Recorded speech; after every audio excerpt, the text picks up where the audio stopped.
what I want to tell you is that if your family is driving you up the wall because they are super weird about Christmas in a way that is not comfortable and they are not open to modifying their behavior, you can opt out. And maybe that just means that you don't go to Christmas this year, or maybe it means that you don't go to Christmas at all, and maybe it means that you don't want to talk to your mom ever again. These are all valid. They're fine.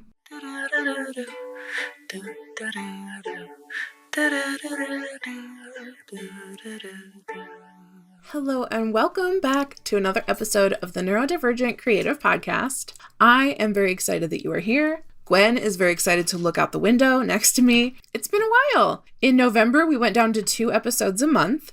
So if you noticed that, tell me what you thought. Let me know. Do you want us to go back up to 4? I would love that. If you didn't notice, that's cool. Welcome. That's a thing that we're doing now. Also at the top of the episode, I want to give a Patreon shout out to our December Patreon supporters. Everybody who signs up at any paid tier of my Patreon, ranging from $3 to $100 a month, gets the same benefits. You get a shout out in the episode, you get access to some cool calls and community chats with me, and then anything above and beyond that, like merch or whatever, is covered by higher prices.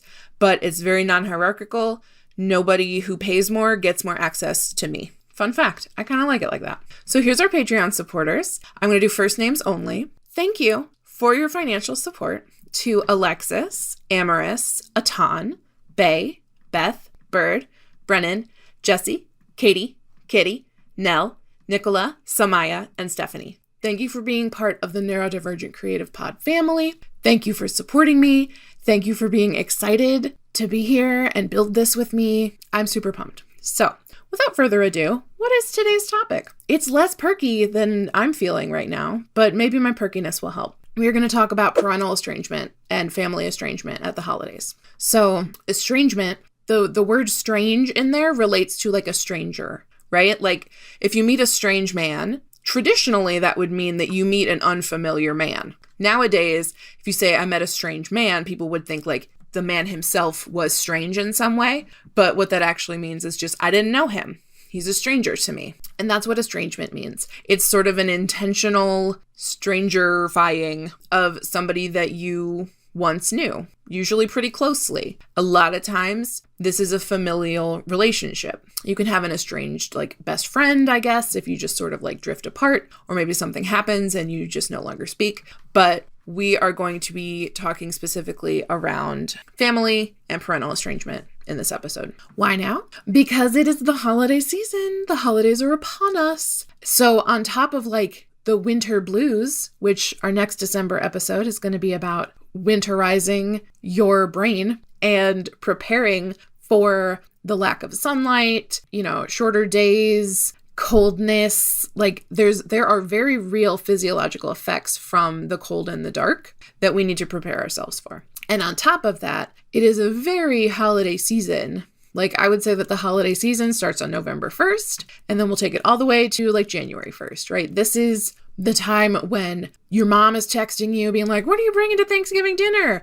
And your aunt is getting your address so that she can send you the family newsletter. And like you're getting all these Christmas cards from people that like you haven't seen in 10 years because the holidays, and also I am speaking like very America-centric. Like I live in the United States. I live in Ohio. I am Midwestern. I am Appalachian. That's still like such a fun fact. I've always had this special interest in like the Appalachian Mountains and like Appalachian culture, which has been made more intense because one of my book clients is writing a horror story set in Appalachia. Libby, she was on the show. Go watch her episode. It's fascinating. And I was like, man, I just really love learning about Appalachia. And then I realized, duh, you silly butt, you were born in Appalachia. You were raised for the first few years of your life in Appalachia. And so I have decided that I'm claiming that. That's for me. My ancestors are Appalachian. So as we move into another Trump presidency, I'm going to hoard my cast iron pans and learn how to grow food and cook it and be Appalachian tough, I guess. I don't know.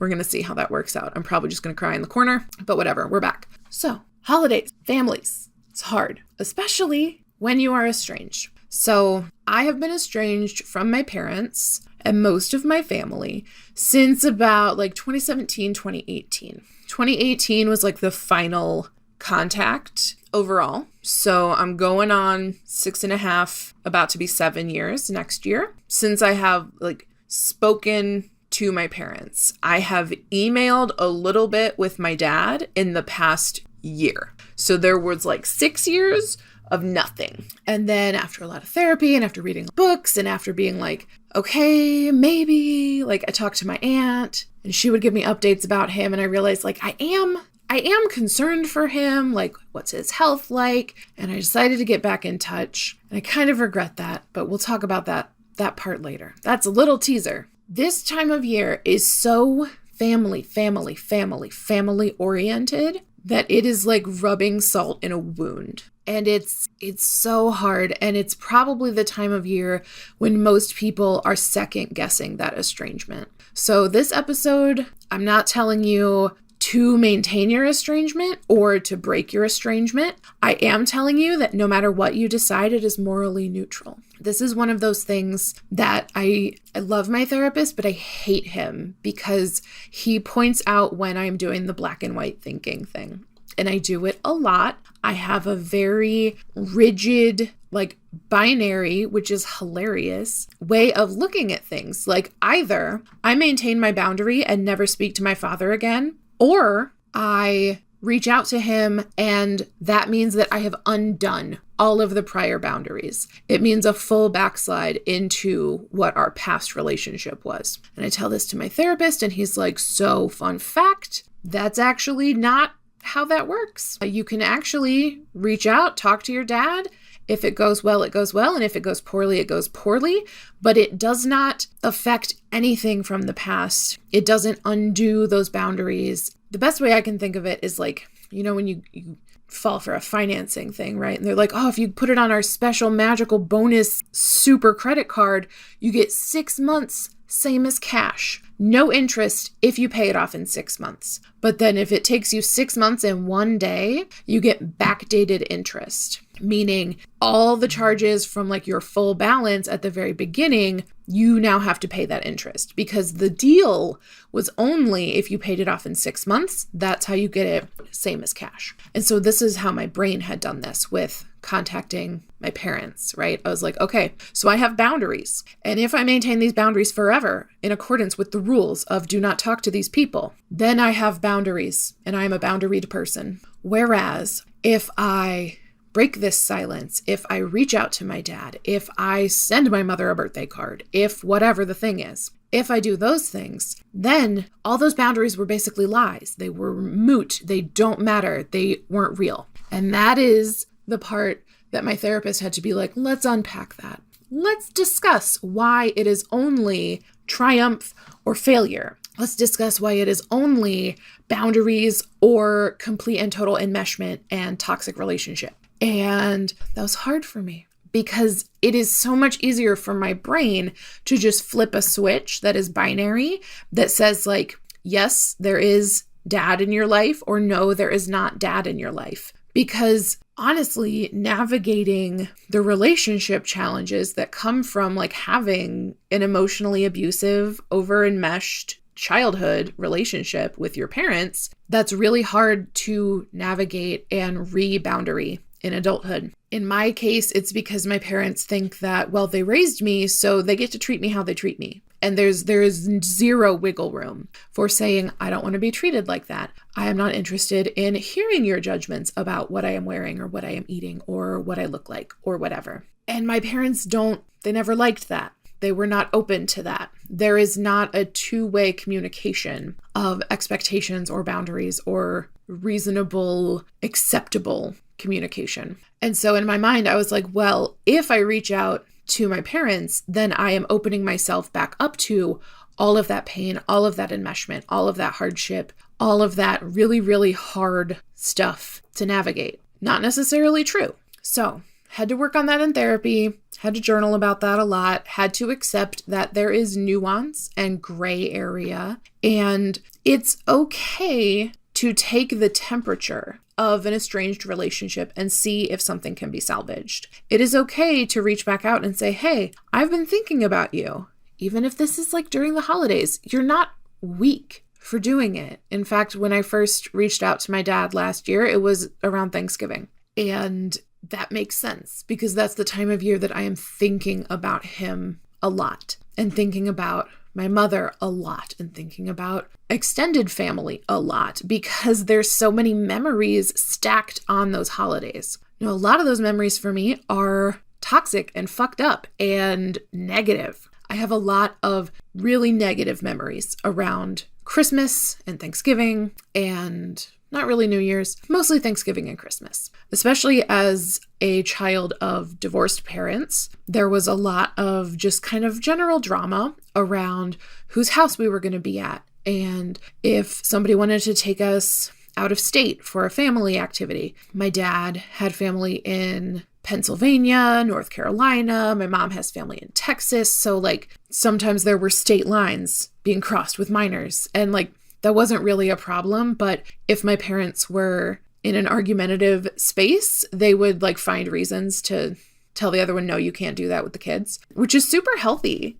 Please don't do that. Or please do it quietly away from your kids. I should not be aware of that as a child. That was a grown-up conversation. Anyway, what enmeshment, right? What inappropriate boundaries. So it's the holidays. You might be thinking, first of all, you might be thinking about your estranged family, but also you might be experiencing a lot of this family enmeshment problems, a lot of the drama, a lot of the controllingness, or whatever that core trauma was in your childhood, that's probably coming back around this time of year, regardless of if you see your family or not. Because the holidays are a super stressful time. They shouldn't be, right? It should be nice. It should be gathering and community and supporting each other and genuine gift giving and love and stories and celebrating good food and the harvest and all this shit. I love holidays. That's what it's supposed to be, but we live in this capitalist consumerist culture that says you are not allowed to ask for exactly what you want. You have to receive whatever gift I am going to give you, even if that's a nonsense gift that you don't want and that in fact makes your life harder because I bought it for you. My unpopular opinion is that I am good on blankets and I do not need more. Thank you. A lot of people always want blankets. They're like, hey, easy gift for me, blankets. Not me. Tired of blankets. Tired of finding places in my house to store the blankets. I don't want blankets. If you want blankets, that's fine. We're not going to fight about it. It's morally neutral. I personally don't need any more blankets. So you've got all these thoughts about gift giving and what's appropriate and what's not appropriate. And can you just give somebody cash? I don't know. Some people, yes. Some people, absolutely not. What are the traditions? How do you decorate the tree? How do you do this? Who's making the cookies? It gets contentious and it gets controlling when you are in a family with these toxic dynamics. I actually read an Am I the Asshole post today, and I know that a lot of these are fake, but I'm going to pretend that this one's real. This guy was doing an Am I the Asshole post because his mother insists that every woman, so first of all, this is weirdly sexist, but every woman who wants to cook a dessert for Thanksgiving or Christmas dinner has to submit a sample to her so that she can taste it and decide who gets to bring dessert that year. That's too much already. That's caring too hard. This is not a competition show. Gordon Ramsay is not here to my knowledge. Nobody is getting sent home at the end of the day because their cake was falling apart. It is a family gathering. Why would you not want everybody to bring cookies? What is wrong? Anyway, but his wife didn't get in, and it's the third year in a row that her dessert was rejected. And so she has decided, I am not going to Christmas this year. And he's like, you are overreacting and you are being crazy. And then she apparently talked to her sister-in-law, so his brother's wife, and her cookies didn't get in either. And now she's not going to Christmas. And I am like, this sounds like her mother-in-law is super controlling and she doesn't want to participate in that. Yeah, correct. And this guy is like, I just don't understand how it went nuclear so fast. And to that I say, you have not been noticing how long it has been that she has been barely coping with this, which tells me you're not a very supportive partner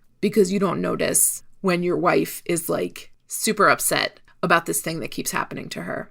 And you just think it's normal that your mom does this weird Olympic competition with the cookies. If that is your mother, talk to her, please. Tell her that she's the weird one. But yeah, so it's stressful. It's so stressful. Hey friends, welcome to the part of the episode where I shamelessly ask you for financial support. Recently, over the past few months, I have shifted my business from a strictly selling things to make money model to a mutual aid model using Patreon.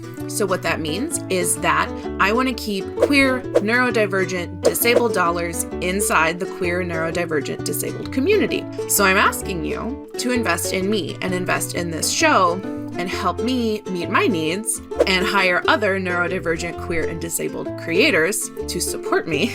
What does supporting me mean? First of all, it is a non-hierarchical Patreon setup, is that some of my tiers I have set up with merch, and those are priced a little bit higher to give you some merch, right? And it comes as part of your investment. It ships globally. There are no additional charges or anything for the merch or shipping. It is built into the tier that you select on Patreon. So go check out the Patreon, get an idea of what those different tiers are, and invest in me, invest in this podcast. When we reach $500 a month, I'm going to be able to go back up to 4 episodes a month, and that is my first little goal. So everybody gets the same benefits, which is a shout out in the podcast credits and access to a monthly Q&A call with me. And we have a small business chat where neurodivergent entrepreneurs can come in and talk and just share ideas and bounce ideas off each other. And we've got some other cool stuff in the works as well as this list of people grows. Cool.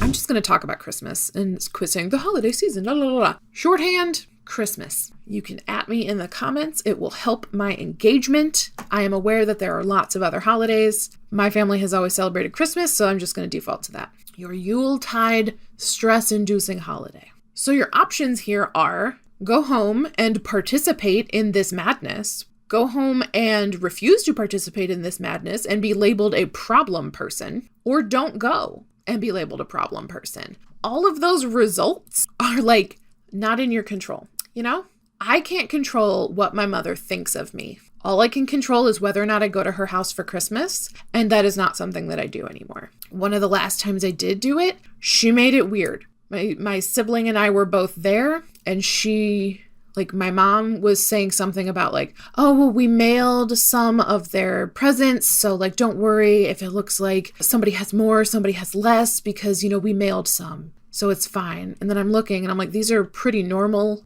consistent amounts of presents. Doesn't look like anybody has a ton more or less than anybody else. So are you just telling me on purpose that they got more than me because you think it'll make me jealous and then I'll start a fight? That's weird. You're 60 years old. Why are you trying to start a fight? The toxic parents be toxic parenting, okay? It's crazy out here. I don't like it.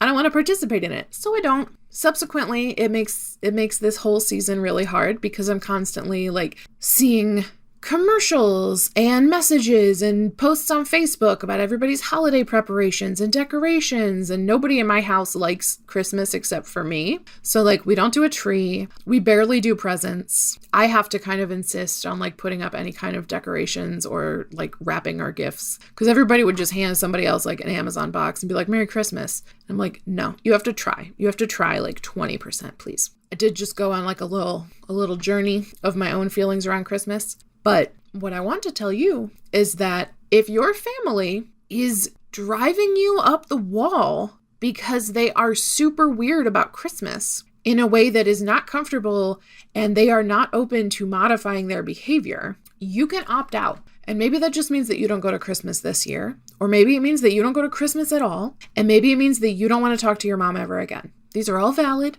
They're fine. Last year around this time, I actually launched a program called Eldest Daughter Rehab, and I timed it that way because I wanted to talk about this during this holiday season, the ramp up to Christmas, and this sort of post-Thanksgiving haze where everybody's yeah, no, I am pissed off about how my mom acts or how my parents act or my whoever it is. And so we coached on it, we dealt with it, we did a lot of techniques to help ground and regulate the nervous system so that if you are still in touch with family that is toxic and is disrespectful, that they would have some tools to use in those scenarios. Other tools I would like to talk about are books. I have some book recommendations, whether you are already estranged and working on that, or you think you might benefit from estrangement, or at least some type of like therapy or just discussion. I'm of the opinion that like estrangement is a later stage thing to do. Like I wouldn't say like, oh, I had one altercation with my parent, time to never talk to them again. For me, estrangement is something that comes after it has just been proven again and again and again that these people are not going to hear you. These people are not going to listen. These people don't view you as an autonomous person. They view you as their child, their property, someone who needs to just be grateful that they were born. And that's not how this works. Sorry to say, not how it works. So, some book recommendations. This one is What Happened to You? Conversations on Trauma, Resilience, and Healing. And it is by Dr. Bruce Perry and Oprah Winfrey. What I really love about this book is that they do all of Oprah's like writing in blue and then the psychiatrist in black. So you can like literally tell who's writing what. And some of it is sort of like interview style. Like you'll see Oprah's lines are asking questions like, oh, so what does that mean about this? And then Dr. Perry will give an explanation. He comes in, he's a childhood trauma expert. So he comes in and talks about the brain, like the actual structures of the brain and how we contextualize trauma, whether that's like big T trauma, right? Like an accident, a car accident, or like you lost your parents as a child, or, you know, giant, obviously traumatizing things versus like little T trauma, which is just kind of the garden variety complex trauma that most of us have ended up with. It was hard to read. I had to take a lot of breaks. It is not one where I just felt like I could sit there and read through it all in one go because it brought up a lot of my own trauma and thinking about my own experiences. So this is one maybe to read with a book club or just read like a chapter a week and then think about it, journal on it, talk about it in therapy, do whatever. Or if you're a glutton for punishment, you just read the whole damn thing. Tell me your thoughts about it. There's also some stories in here about like Oprah's own traumatic childhood, which was very eye-opening. I had no idea some of the things that she had been through. And it's a lot.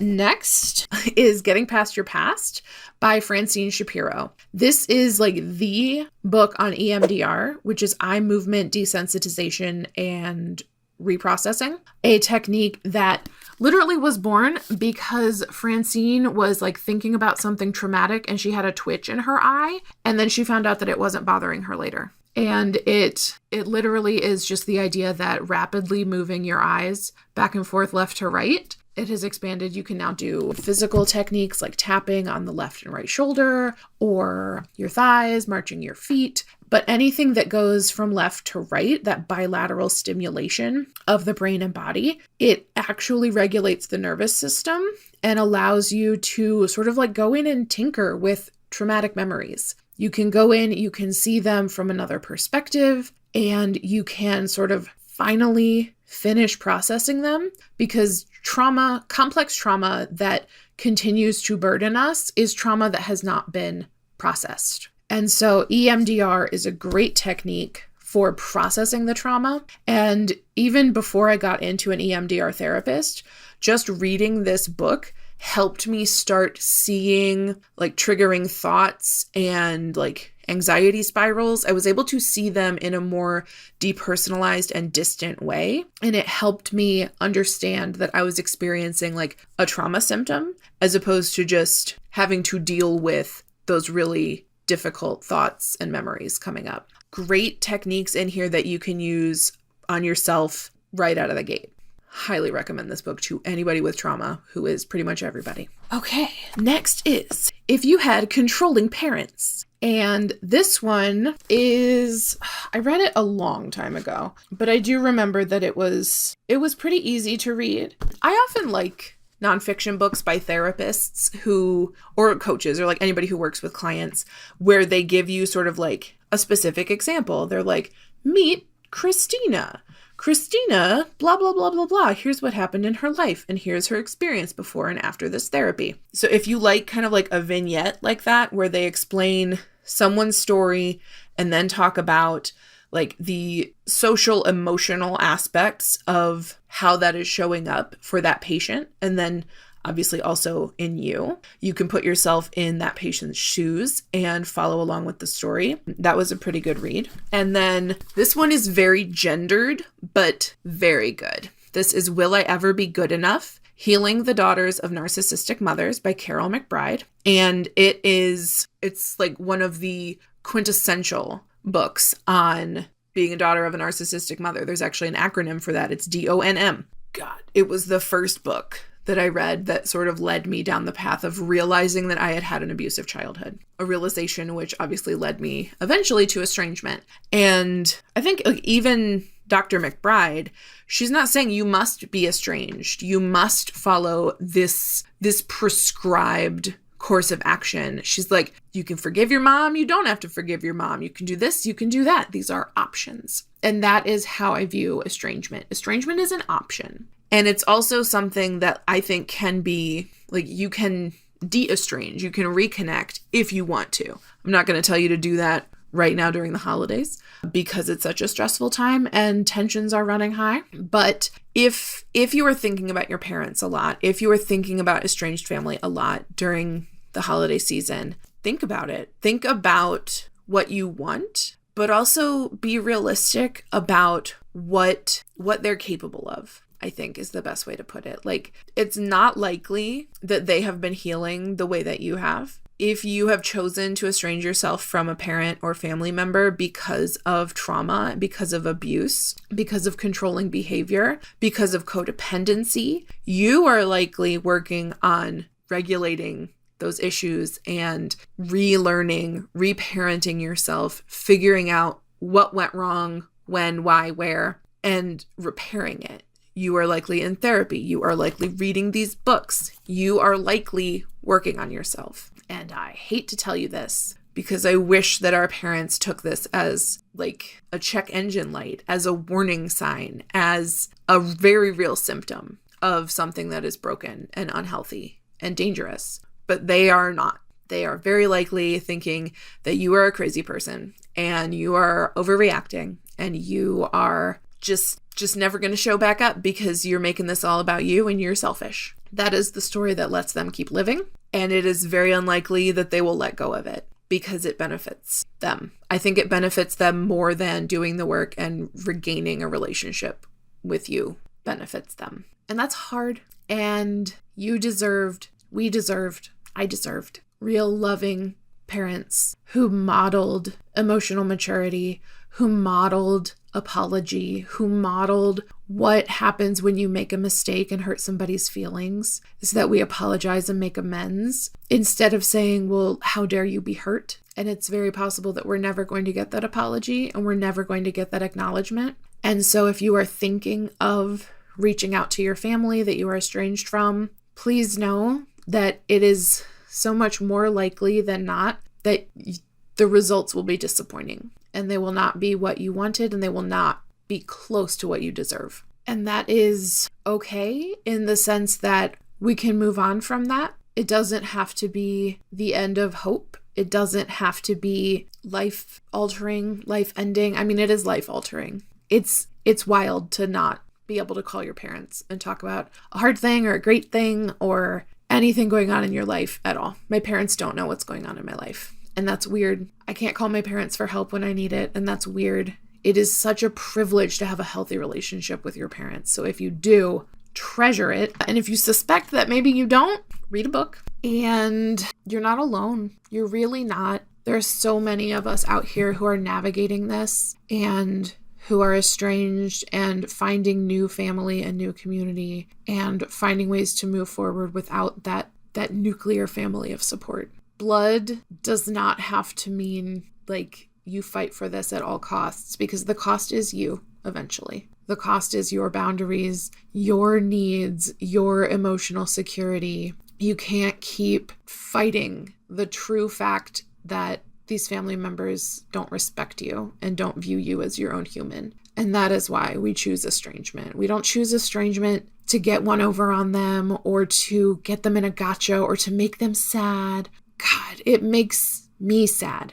It makes me so sad that I can't talk to my parents because I know that if I have them in my life, I will lose touch with how to love myself again because everything will be tainted by the way they treat me. And I will start believing what they believe again. And my life is better without that. So all this to say, I love you. You're not alone. If you are estranged from your family for Christmas this year, that's okay. And I get that you're going to have complicated feelings about it. You can bring them to the comments. You can DM me on Instagram. We can talk about it. We will list a link to all these books in the show notes. I also have a really old episode that I did with my sibling about estrangement in like season 1 of the podcast, like 1,000 years ago. So we can link that too. And if there's anything else you want to hear about, anything else you want to discuss on this topic, let me know. I'm happy to talk more about this. Okay, I'm going to leave it there. Thank you for joining me. Thank you for being with me as I take a little tangent all over the place all the time. And I will talk to you again soon. Approach and tell you a joke to lighten your load and help you along, or sing you a song. Do-do-do-do-do, do-do-do-do, do-do-do-do, do-do-do-do.